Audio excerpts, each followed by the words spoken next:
So welcome to you all.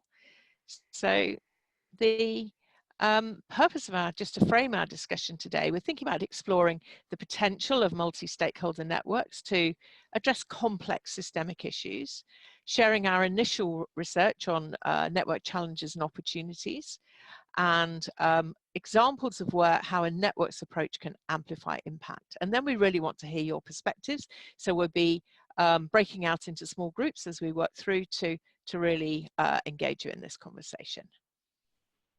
And Liz, perhaps I could just hand over to you to talk about Small Foundation's vision and mission for this work. Thanks, Glynis, and thanks for the opportunity. So yeah, a warm welcome again, everyone. As Glynis mentioned, I'm Liz Wilson from Small Foundation. Just want to thank you so much for your time today and your curiosity in this topic, anticipating that we'll learn a lot from you on the call, so thank you for that. And if you'd like to keep in touch with the work, then I hope you'll reach out to the Creative Media team will probably reach out to you, but keep in touch with us as things go forward. I'm going to tell you a little bit about Small Foundation, and I know quite a few of you already know Small Foundation, so forgive me for repeating the information, but I know there are some new friends on the call. We're a private family foundation based in Dublin in Ireland, and we're seeking to make a contribution to tackling hunger and poverty in sub-Saharan Africa.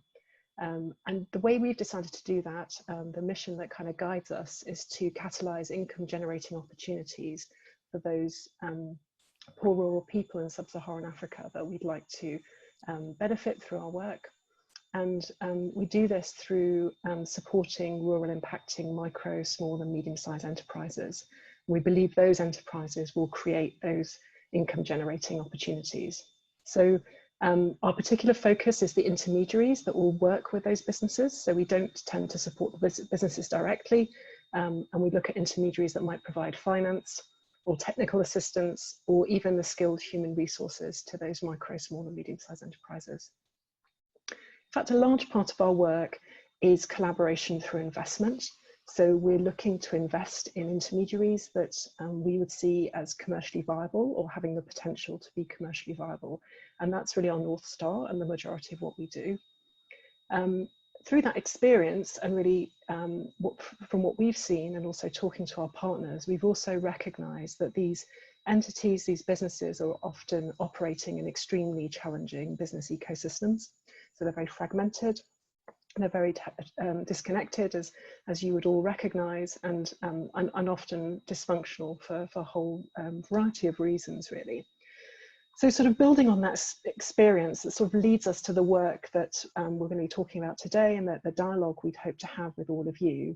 We've sort of recognised for ourselves that these business ecosystem level challenges are significant, and there's an opportunity to build some connective tissue to try and address some of the complex issues that we're seeing in those systems.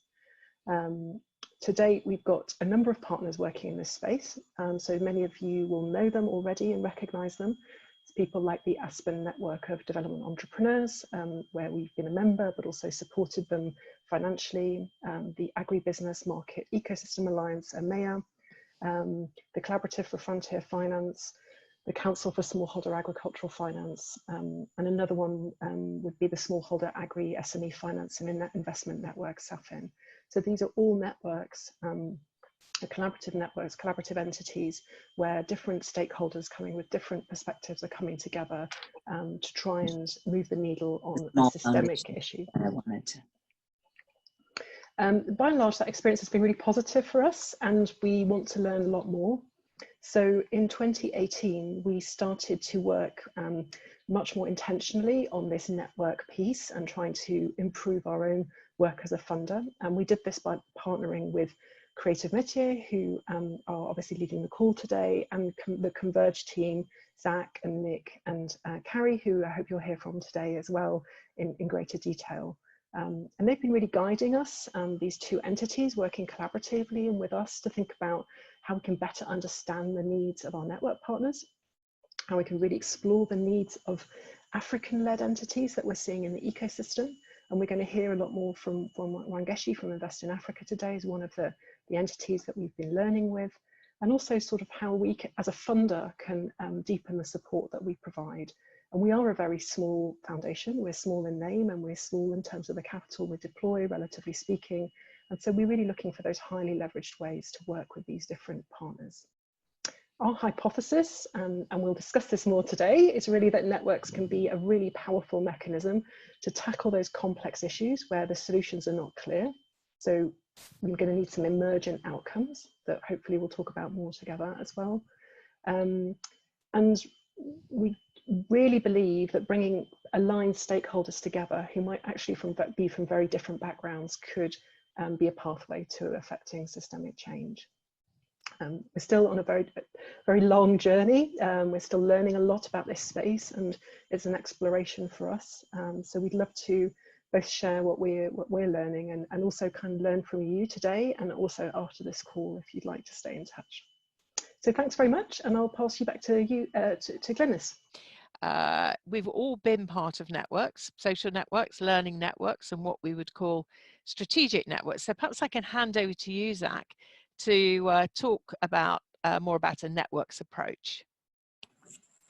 Sure. Thanks, Glynis, and everybody for joining us on the call this morning. So I'm going to speak really briefly about a network approach. And when considering a network approach, it's important to acknowledge first what kind of problem you're solving. We draw a distinction between complicated problems and complex problems. So a complicated problem might be incredibly difficult, but we know how to solve it. We ultimately know what to measure and what success looks like.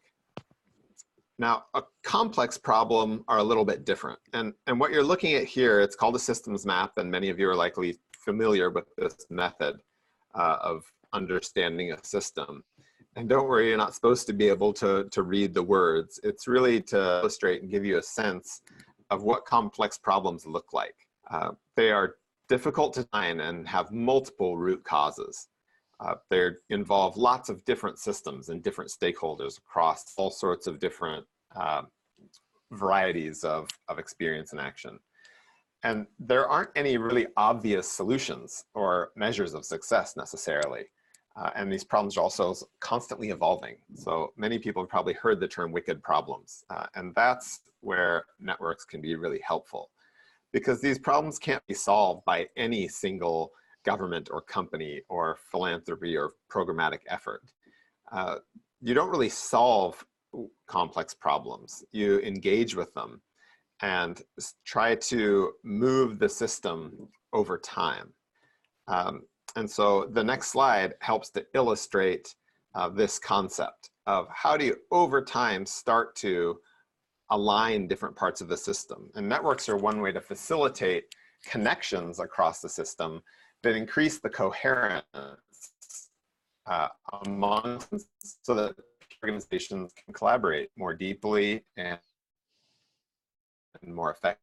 Authentic relationships, also providing just enough coordination, structure, and leadership for the do and explore potential collaboration that networks can rapidly prototype and iterate actions.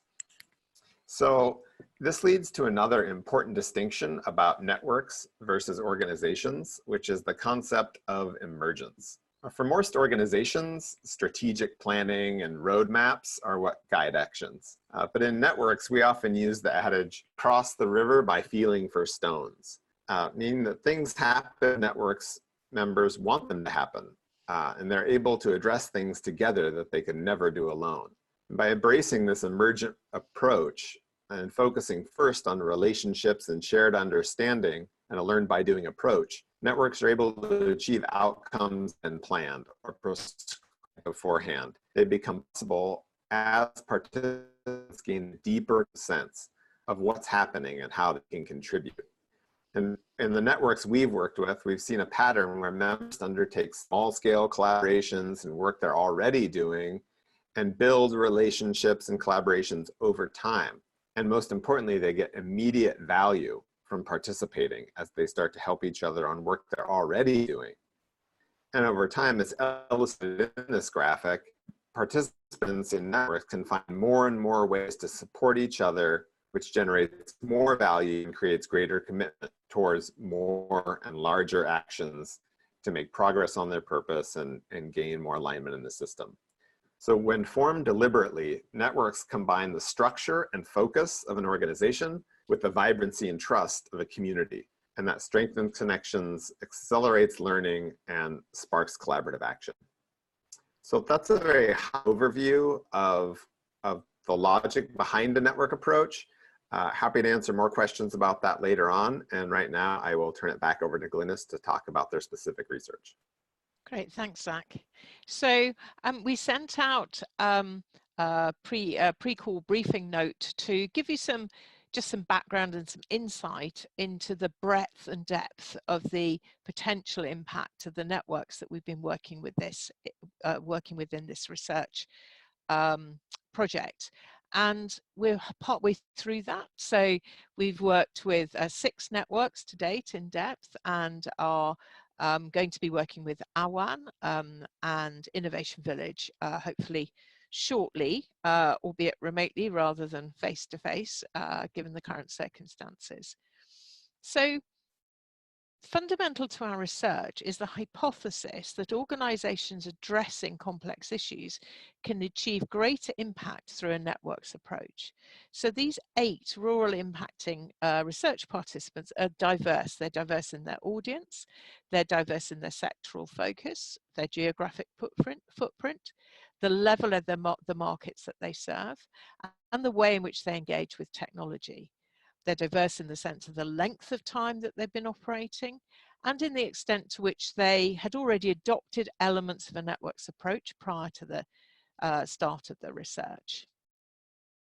And since you're with us, Wangeshi, perhaps you would just like to introduce Invest in Africa. So we're working with you in the earlier stage of the research and have had, the great pleasure and privilege of continuing to work together as we go through our work. So Wangeshi, over to you.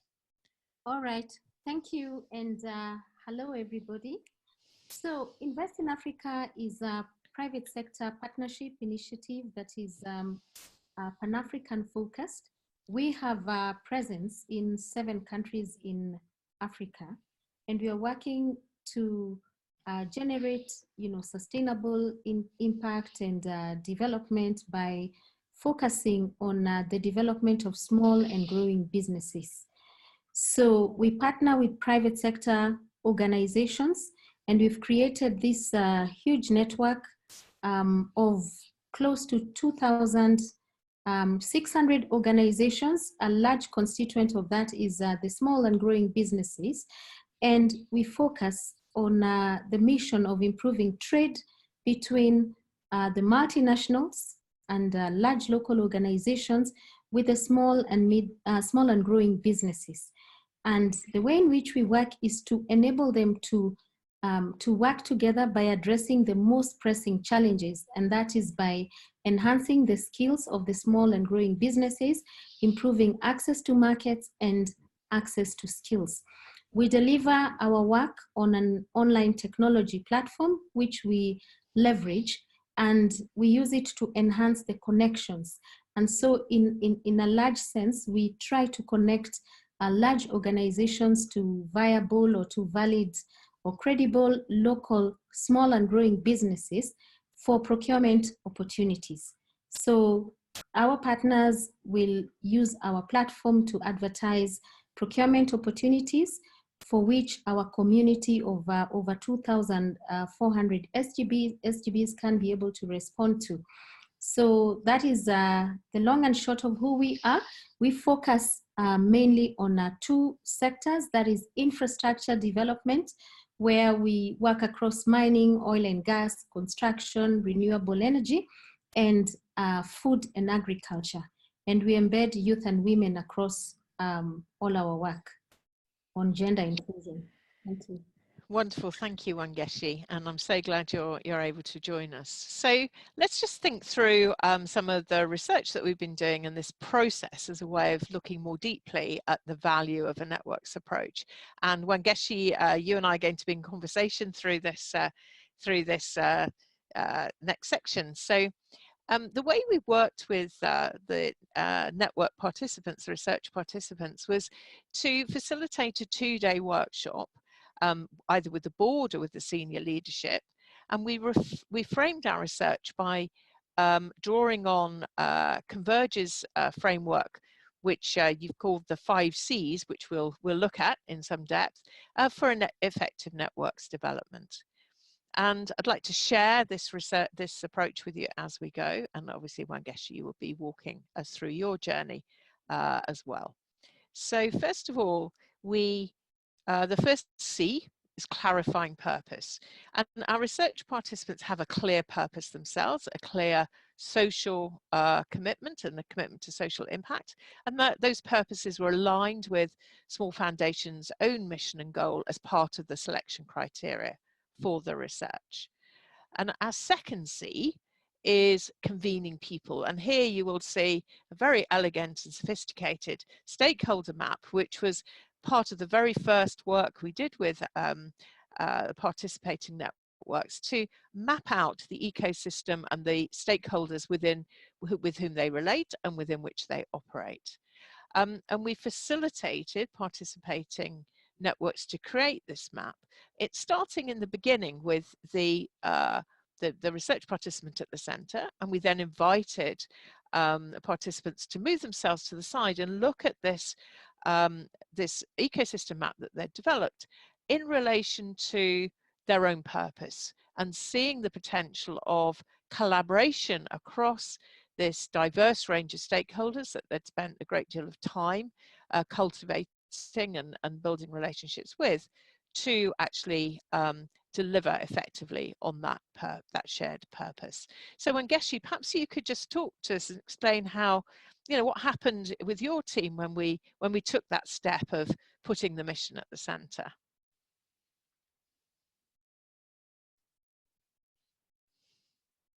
Wangeshi, I think you're on mute. Yeah, great. Yes, when we got to undertake this exercise, it was rather interesting, first of all, to step aside and see the kind of network that we had built for about 3 years. So as you can see, we work across different organizations, funders, banks, partners, SGBs, trainers, coaches, impact investors. It was so rich to look at it from that perspective. First of all, we realized how rich our network was and how commonly aligned our mission was across our partners, but we weren't really looking at it that way because we were so transactional in how we were relating with most of these partners, particularly the large organizations, the private sector, typical partners who procure through our platform, and also some of the delivery partners. So we started refocusing our approach in terms of looking at them or viewing them as collaborators and potential collaborators, because here we were trying to achieve certain objectives and they are also trying to achieve their own objectives, but we could see the common thread along which our mission or our purpose was woven around why they joined our platform in the first place. So that was the realization, how rich the network was and how commonly aligned we were, but how we weren't seeing all this, because we were so transactional in our approach. So we started viewing them as collaborators, and our thinking began shifting from that moment on. Glynis might perhaps be citing this later, that how we realized that perhaps 2 of them in particular were so closely aligned that if we deepened how we were working with them from a collaborative platform, would perhaps have achieved a lot of the goals that we were trying to pursue at that time. Wonderful, thanks Wangeshi. And I think the other thing that this mapping exercise, quite a creative mapping exercise, because we could move people around and move them closer to the center or further out on our map, just to see what the strength of those relationships and think about those relationships, was that also it's not clear on this map, but also could identify gaps. So where if you look at across an ecosystem where there are stakeholders who perhaps weren't part of the ecosystem of the the participant themselves, but who needed to be if a resolution or if new ways forward were to emerge. So for example, a FRACA recognised that in order to accelerate progress in access to rural finance, they would need to bring agribusinesses, agtechs and fintechs, who they weren't currently closely related to, into closer conversation with their members, who are central banks, commercial banks and MFIs. So is that sort of, this also enabled the mapping of the wider ecosystem. So then in continuing through our 5 C's, we then looked at cultivating trust. So how do the research participants currently build trust with and build these relationships, which, as you said, Wangeshi, you've invested in these relationships for many years now, and built those relationships in trust, and really surfacing how that had happened, and then also thinking about how the participants could convene and could bring stakeholders together in new ways in order to align members and further deepen those relationships. So really recognizing that it's the depth of those relationships that deliver impact. And so then we moved to thinking about coordinating action. So I guess perhaps you'd like to just talk us through, as you looked at that stakeholder map, and we started to talk about that sort of your current issues, the things that were really challenges for you currently, and the way in which you engage differently as a result of these conversations. Okay, so one of the typical examples that comes to mind as we were looking at that map was a very specific challenge we were having at that point, where we needed to train a specific segment of SGBs operating in the rural market around the coastal region, where we needed a very specific skills development program. And we had been trying to fundraise, to lock funding for this for about 2.5 years. And by looking at that map, we could see, we identified one of our partners called the Equity Group Foundation that had the same purpose, that were focusing on the same segment, and they had the funding. So this changed our relationship from the transactional approach, as I had mentioned initially, to approaching them to collaborate, but to have Invest in Africa coordinate that, the training by, first of all, availing this group of SGBs that we were trying to fundraise to train, but rather plug into what they were already doing. So it was a very seamless sort of coordination, because we had who they needed to work with, and they had the funding that we were particularly looking for. So towards the last 2 months of 2020, this training was conducted without necessarily our participation, because they stepped in, we just provided them with a list of who they needed to train, and everybody was happy. At the end of the day, we ended up accelerating training that had been pending for so long. I said 2.5 years, where within 2 months, 500 plus SGBs were trained by the Equity Group Foundation. So, the realization is how efficient really this was delivered. First of all, it was at no cost in terms of financial resources and in terms of time, and it happened rather seamlessly. And, it was a win-win situation for all of us. So while previously we would not have looked at it in any different manner from that. So we are very happy that, in just 2 months, we were able to train huge numbers of SGBs. And of course, looking forwards, we will be able to even accelerate this impact even more. So this is just one of the examples. There could be, I could go on and to illustrate that example of the coordination, but clearly you can see that we stepped out trying to become everything and trying to do everything, but to leverage on who we already had in the ecosystem that had what we needed. So you're able to focus on what you do best. Yes. Equity Group Foundation is able to focus on what they do best in this example. And there's efficiencies created because duplications are avoided. And as you say, it's a win-win situation. And then when we look at collaboration at Wangeshi, perhaps you could talk about ways in which you started to convene differently as a result of taking this approach, and some of the outcomes that you identified there. All right. So in terms of collaboration and convening again, so as we went on reflecting on the learning and with a better understanding of who we had on the network and the strengths that we had, we started doing different things. So one of the initiatives that we rolled out in a bid to increase the market linkages and bids won by our SGBs, we initiated a learning forum or a learning platform that we call Biashara Exchange Tours.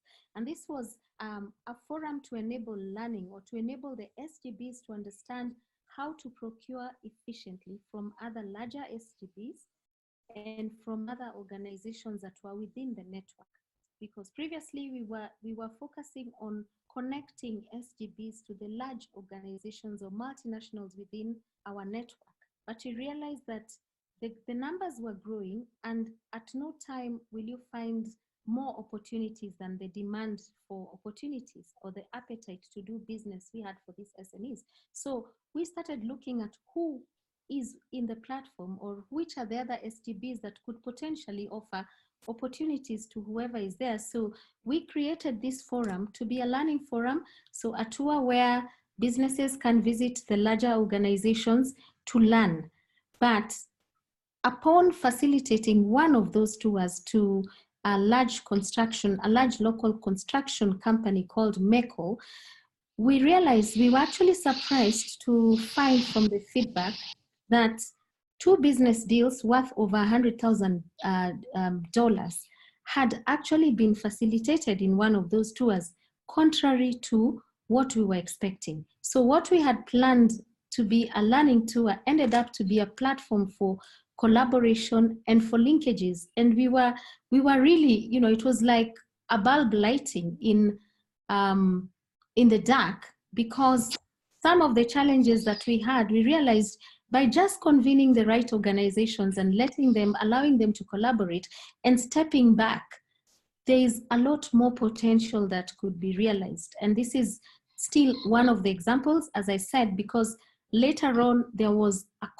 one of our corporate partners got wind of what happened within that learning tour and approached that organization that was hosting the learning tour and delivered a very, very huge contract for them. So it's impact upon impact, and you know, activities and a lot of movement happening from just shifting our thinking to what kind of network we have created. And if we can just look at collaboration, you know, collaborating in a different way, then there's more impact that we can drive.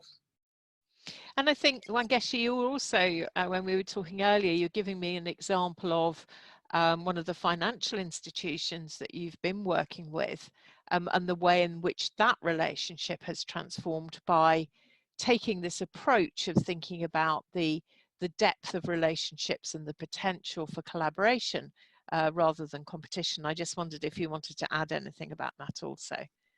Yeah, thank you. Yes, that's another brilliant example, Glynis, and thanks for reminding me. So we have been in partnership with one of the large leading local banks in Kenya, and the way in which they got into the partnership was with a transactional you know, agenda, and we didn't look at it in any different way. We said here we had SGBs that needed funding, and it was obvious that they were coming on board to finance the SGBs. But as we started combing through a very difficult exercise that we ran through on a deepening engagement and analyzing what this organization, this financial institution actually had and its own network, we reviewed our engagement approach with them. Again, with a view of collaborating across leveraging what the network we had created and what they already had in the bank. So to date, from deepened engagement, we are looking at each other very differently because they have seen that Invest in Africa is not just a fish pond for deal pipelines for financing, but our network, or rather Invest in Africa, is unlocking an entire SME ecosystem.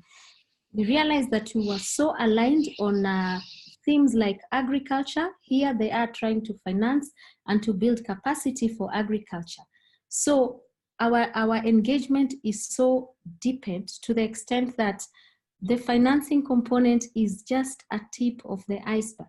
We are looking at the same bank helping Invest in Africa bring on board more corporate partners because they have seen the value of having a widened network and how that will benefit the bank. So it's more synergistic. We are planning together around our activities. We've set some goals together, and we are just facilitating and offering our network to enable this bank to run its own activities. So it's a whole new way of looking at things, and it's very exciting. Great, thank you. And I think you're illustrating so well, Wangeshi, what Zach was saying in the beginning as to, you know, moving into those deepening relationships over time is opening up a completely different way for Invest in Africa to actually work and deliver on your purpose. And so as we were working with our participant networks, we also shared a social network analysis as a way of capturing deepening relationships and collaborations over time. So we're working with you, Wangeshi, with Invest in Africa, on thinking about how that can add value to the evaluation of your approach. And with Andy East Africa, who've been consciously convening and building networks over the last several years, we were recognizing, and they were recognizing as we worked together, that these collaborations occur, and it would also be valuable to be able to track the outcomes of some of those collaborations. They may have occurred and Andy may be aware of them, or they may have occurred and Andy may not be aware of anything other than the introduction, or they may be aware, they may not be even be aware that those collaborations occurred during their time, during an event or a situation that they themselves created. So these new synergies and new opportunities emerging from these network collaborations would be really valuable to capture. So let's just stop for a moment there and hear from you all about what stands out for you in the conversation so far. So just take a minute to think about this, and if you'd like to speak, just drop a note into the chat room, and we will we'll pick up on that and just hear back from you.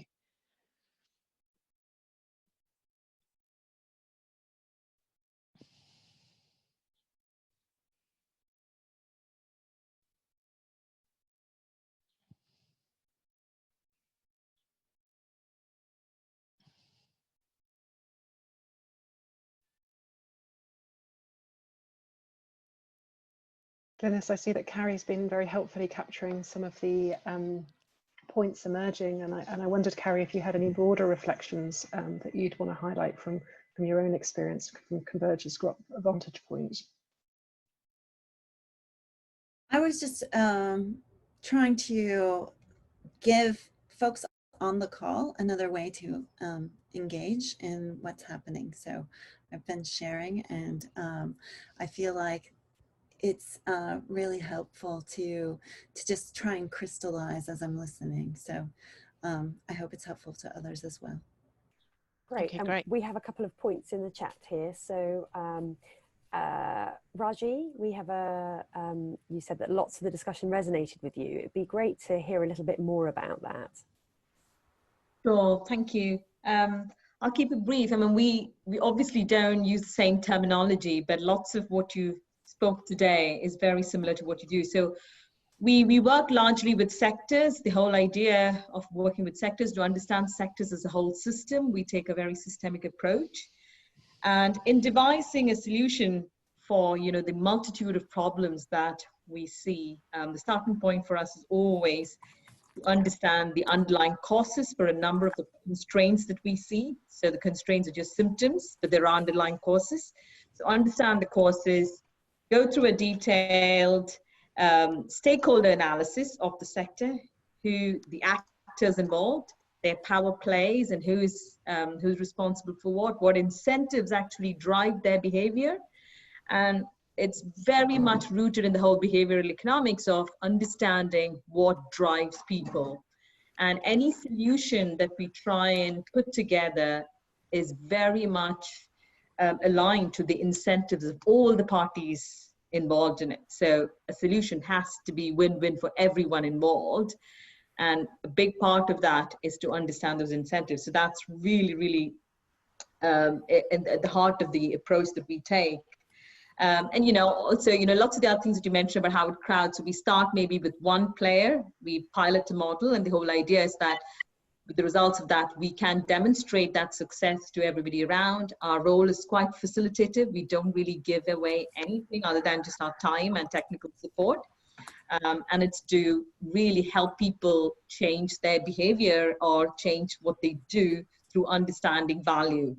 So lots of it actually resonated. So thanks for that. Great. And so should we come to Abigail Noakes? So I think you had a question about building trust.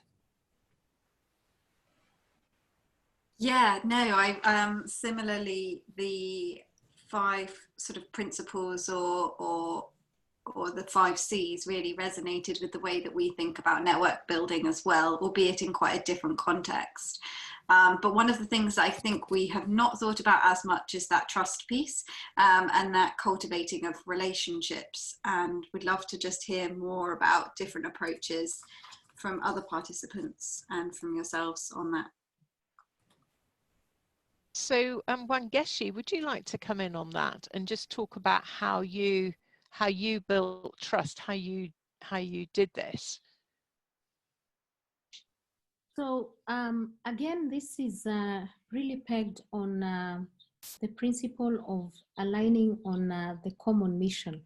You know, once we understood how well aligned our partners were, particularly this the large financial institution being really, really large, we saw enhanced trust because by clarifying to them that what they were trying to achieve is exactly what we are trying to achieve in particular aspects of our work, it made them realize who we really were, and they started looking at us as really an asset and putting in a lot of time to strengthen what we are trying to do in order to accelerate the impact. So I would say that this is really pegged on understanding each other better and being able to clearly articulate that we are achieving the same thing.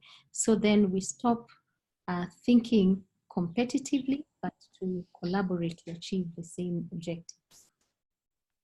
And I think it's fair to say that all of the participating networks really had that very strong higher purpose and that strong social mission as their primary commitment. So collaboration in service of that purpose was actually more important than competing to achieve an organizational end. And I would see that as one of a really sort of differentiating characteristic in a way of the networks we worked with.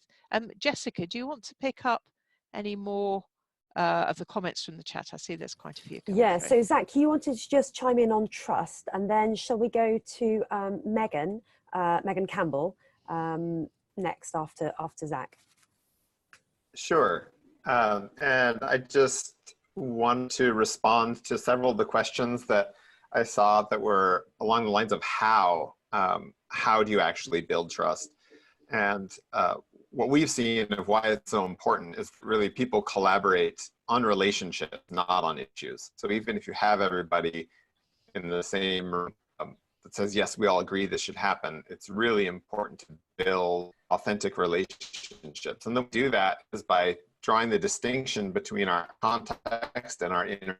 So all can see that, you can see, you know, that I'm a white man, I'm from Converge, you can look at my LinkedIn profile and learn all these things about me, but my inner context, what is my story? How did I come to hold the values that I have?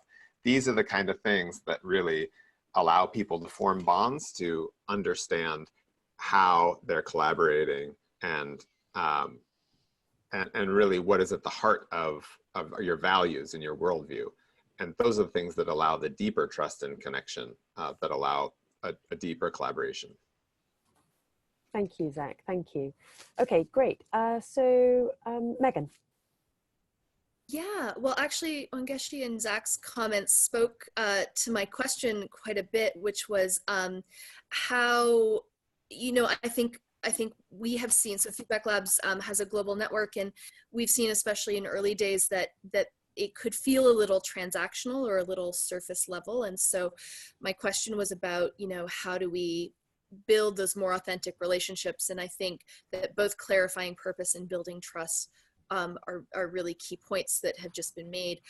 I guess one thing that we've seen, and I'd be curious to know whether any of the groups engaged in the research or others on the line have seen this, is that we found it's really important to sort of match the trust level we have to the purpose of the collaboration, and then increase the ambition of both of those over time. So as trust grows, you can actually take on more ambitious collaborations, and you know, more ambitious collaborations grow more trust. And it took us a while to figure that out. You know, we had tried some fairly ambitious things early on that just didn't work very well because people didn't have the necessary depth of relationship yet.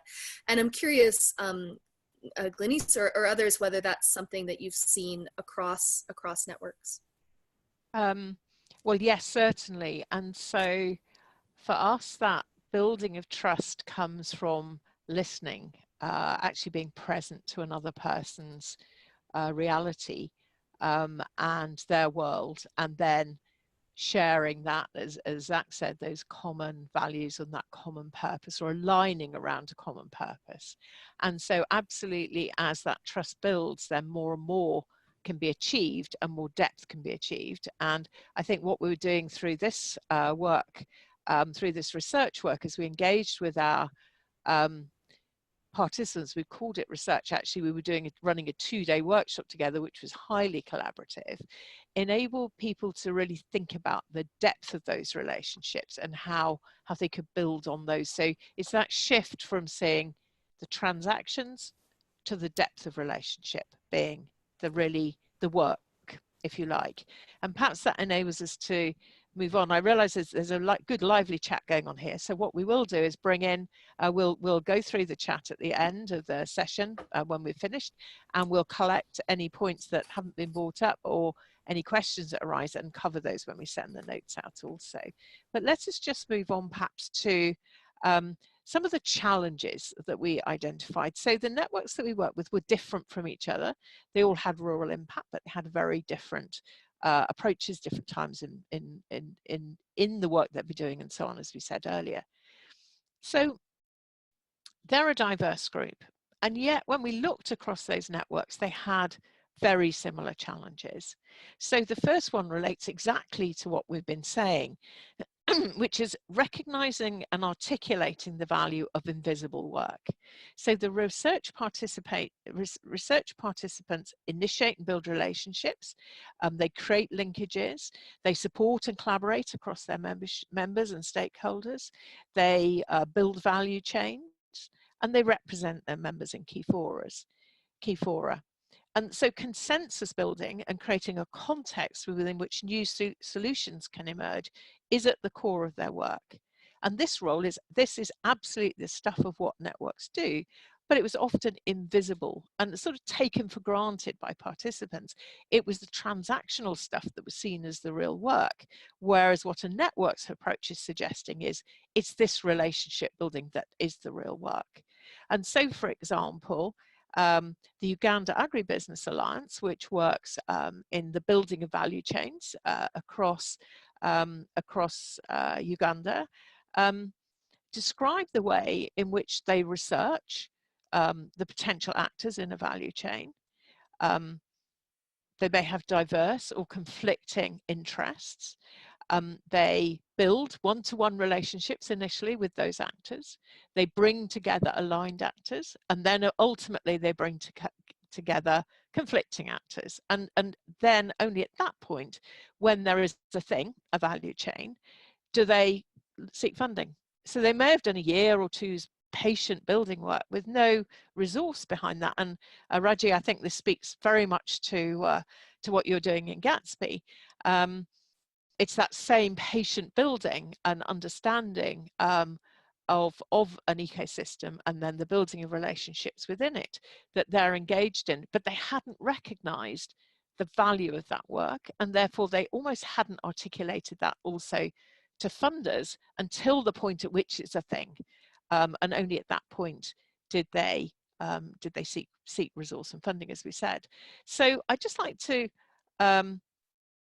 just take that one point really and see from you all about, you know, just your views on this invisible work and the concept of invisible work.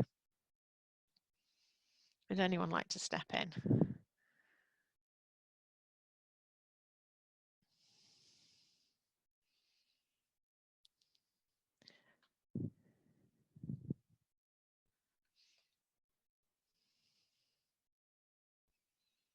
So Raji, how does this sit with you and what you were saying earlier? Yeah, I mean, Glenn, like I said, most of everything that I've heard today sits so at the heart of everything that we do. And I recognize that every time we look at any initiative that we have tried and failed, it has partly been to the lack of trust and relationship that we have managed to achieve there. I mean, for us, for all of our sector programs, one of the big challenges we have is to achieve a shared vision of how that sector should grow with the government of that country. And where we have been successful in securing that, progress has been very quick. And in Tanzania, we've had lots of issues with that because we've just not been able to speak the same language as the government, and we're coming at it cross purposes. And we've learned that, you know, it's important to listen, and you made that point really succinctly. You know, listen, be in their place, and take it slow and easy. And there's always a tendency for us to go and suggest the right solution, but that's not what they want to hear. You want to take them through that journey. And then quite often you come out of the other end being successful. But patience is, so we do have a long-term approach as fundamental to our approach, you know, so yeah. It's patience and long-term is quite key. And it may take many, many years to establish those relationships of trust.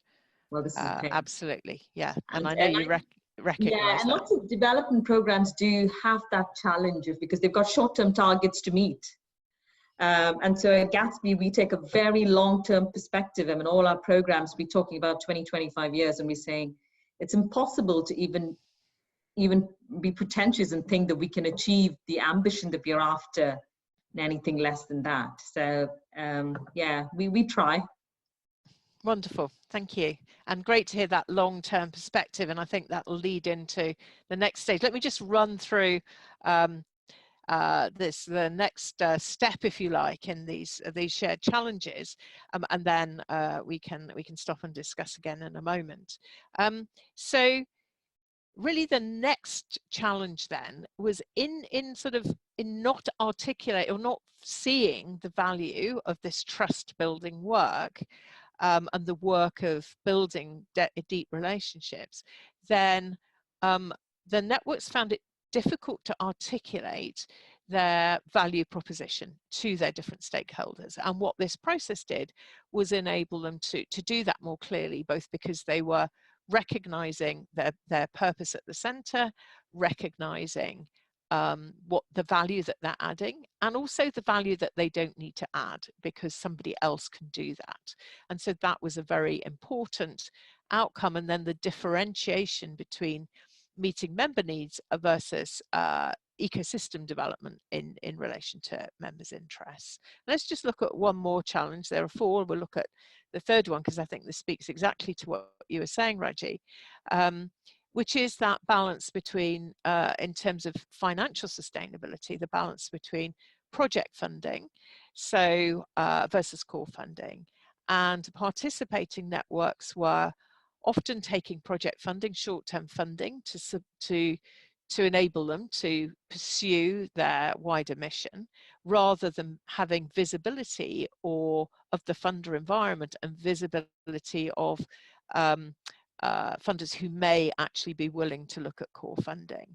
So this was again often deflecting them from their overall purpose. They would become engaged in delivery of projects to enable that core purpose to be achieved. And they were looking also at developing diverse sources of funding, so increasing their funding from membership, but obviously that can only ever be a limited contribution to their overall costs, and then looking at other possible sources of revenue, actually charging for services that they are providing, but because they hadn't recognized their value, they weren't sort of looking at them as services that they could actually perhaps provide and earn revenue for. So this is, you could say this would be typical of any organization. Of course it may.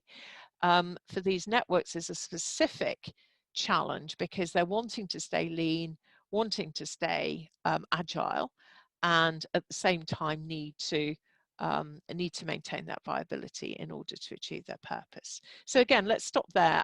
Jess, I can't see the chat, so let me hand over to you. Just at this moment, I can't see the chat for some reason, so let me hand over to you to just bring in some other thoughts and some other comments. Sure, yeah, okay, great. So yeah, if anyone has a question specifically about these 2 lozenges, then just raise your hand or say so in the chat. Stephanie, I'd be really interested to come to your point about the invisible work related to local communities. So I prefer to work invisible just because I'm a foreigner and I'm trying to, support local investments that are locally owned. So distrust is from the get-go because conservation in my sector has failed them. So one of the things we try to do is to build that narrative and let them to take back control. So sharing data, having them manage it, like the AI is only as good as them managing it, them owning it. So not just the technology, but also the sharing, like anything an investor receives will be shared, 24/7 and available to those that are the investees. So I think, the other issue is that I work in human wildlife conflict zones. So it does become an issue of sensitive data. So including to an investor, those things get passed and there are stakeholders. We're dealing with organized crime. We're dealing with some things that are quite difficult. So we've tried to overcome at this early stage by building our own in-house system, our own IT platform. And I'm curious what others, maybe not working in as volatile places, maybe not as rural and and such, but just some of the information that may be quite sensitive that you're handling to measure and monitor your impact, but also measure and monitor your risk.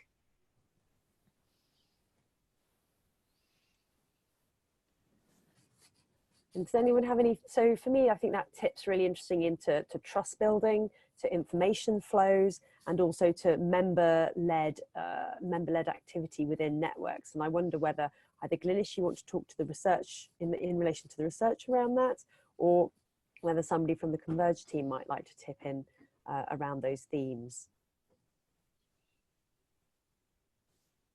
I can come in, and then if any of you, Zach or you, Nick or Carrie would like to come in also, just to say that this was one of the areas where trust became really important, was in that whole issue of sharing data, whose data is it, how is it going to be used, does it make people vulnerable if data is developed and shared, and that very sensitive and careful use of data for the social purpose and not for any other purpose really was one of the areas where our research participants identified trust as being a key factor. So when we asked how they built trust, that was one of the ways they built trust.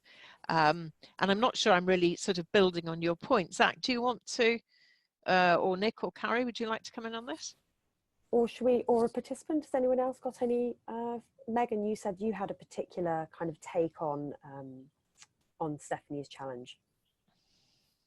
Well, I actually don't think it's exactly on Stephanie's challenge, because Feedback Labs works probably with fewer organizations that are in this this situation of having been let down and by others in the space.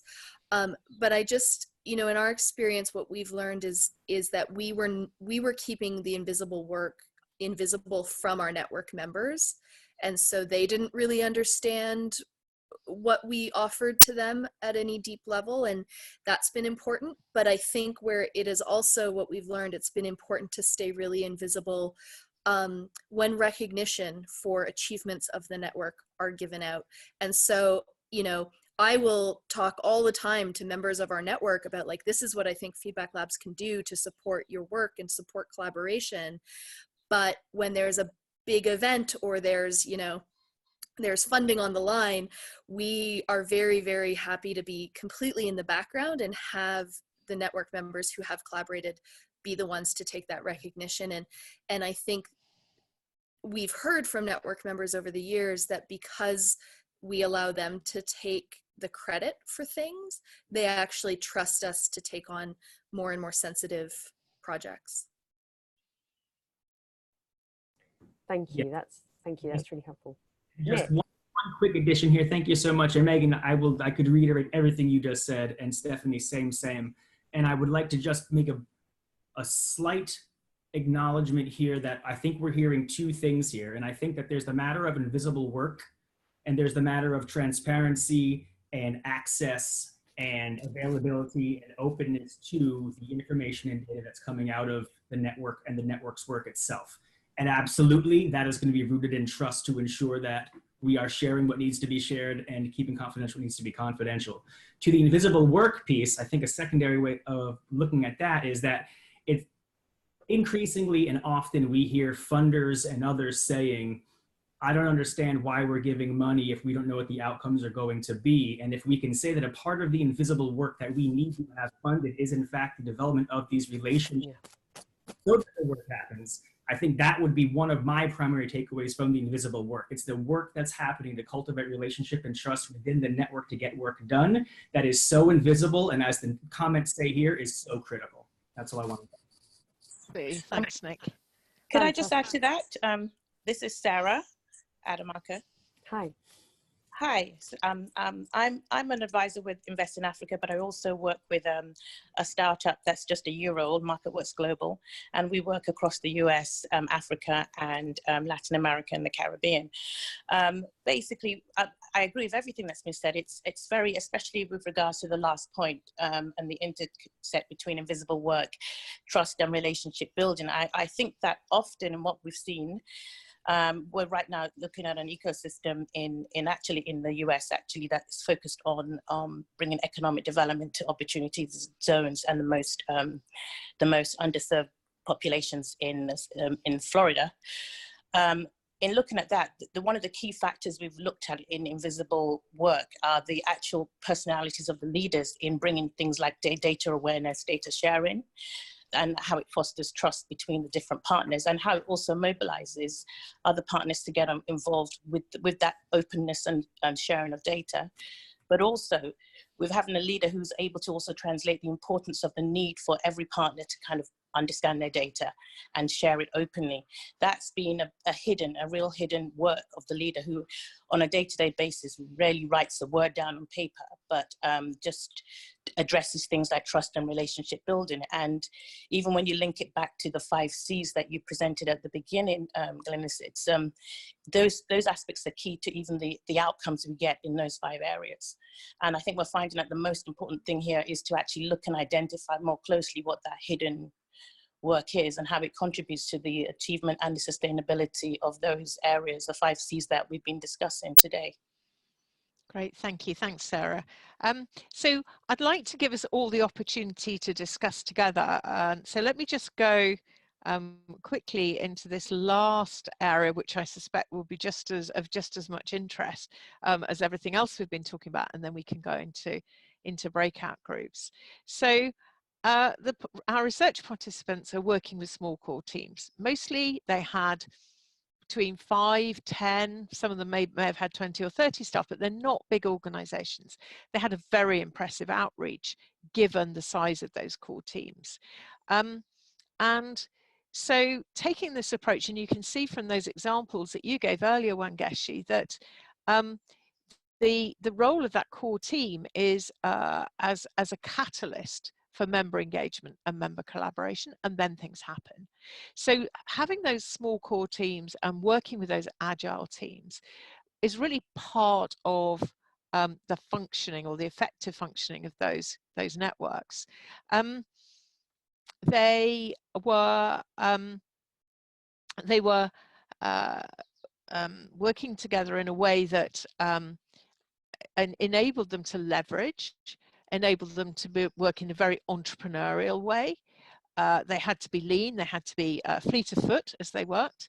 And so they were able to achieve, they were and are able to achieve results with relatively low core costs. There were some needs for additional roles, for some additional support to achieve those overall network objectives and network purpose, but really quite modest core costs in relation to the outcomes that they were delivering and the impact they were delivering.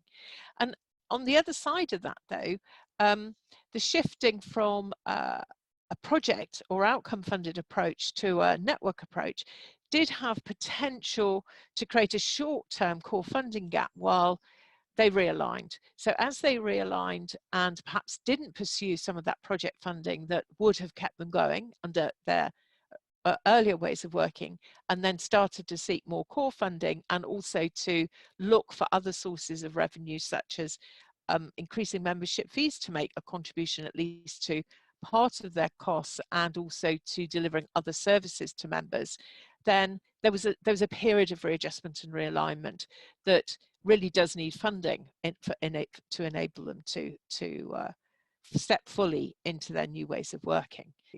So hopefully today we've piqued your curiosity as to how a network is different to an organization and the potential of networks to achieve impact and identify new ways forward. And I think here we're talking about networks with a clear purpose, a clear social impact, and a clear approach that they really want to take and clear results that they want to see. And hopefully also we've piqued your curiosity about the Converge approach and the way we've applied this through our research with just some of the rural impacting networks that we've been are really making a difference in Kenya and Uganda. So we'd like to engage you in our next steps as we progress our research. And we'd like to follow up on today's session, if we can, with you. If you want to be in touch, Ellie will put her email, or you can be in touch with me to move forward any further conversations or any deeper discussion you'd like to have around these themes. We'd be very happy to do that. And as we continue with the research, we'll be sending a note out to you, obviously, to get your feedback from the call and also to ask if you'd like to stay in touch with us as we go ahead with this. So we'd like to thank Small Foundation for funding this research and supporting us in this work, which I think has been a really fascinating journey for us and hopefully for you as well at Small Foundation, Liz. And thank you also to UZAC and the Converge team, and to Wangeshi and Terry from Invest in Africa, and to the Invest in Africa team and to all of you for your participation. I think this has been a very rich conversation. We've certainly very much enjoyed it, and great to connect with you. So thank you so much.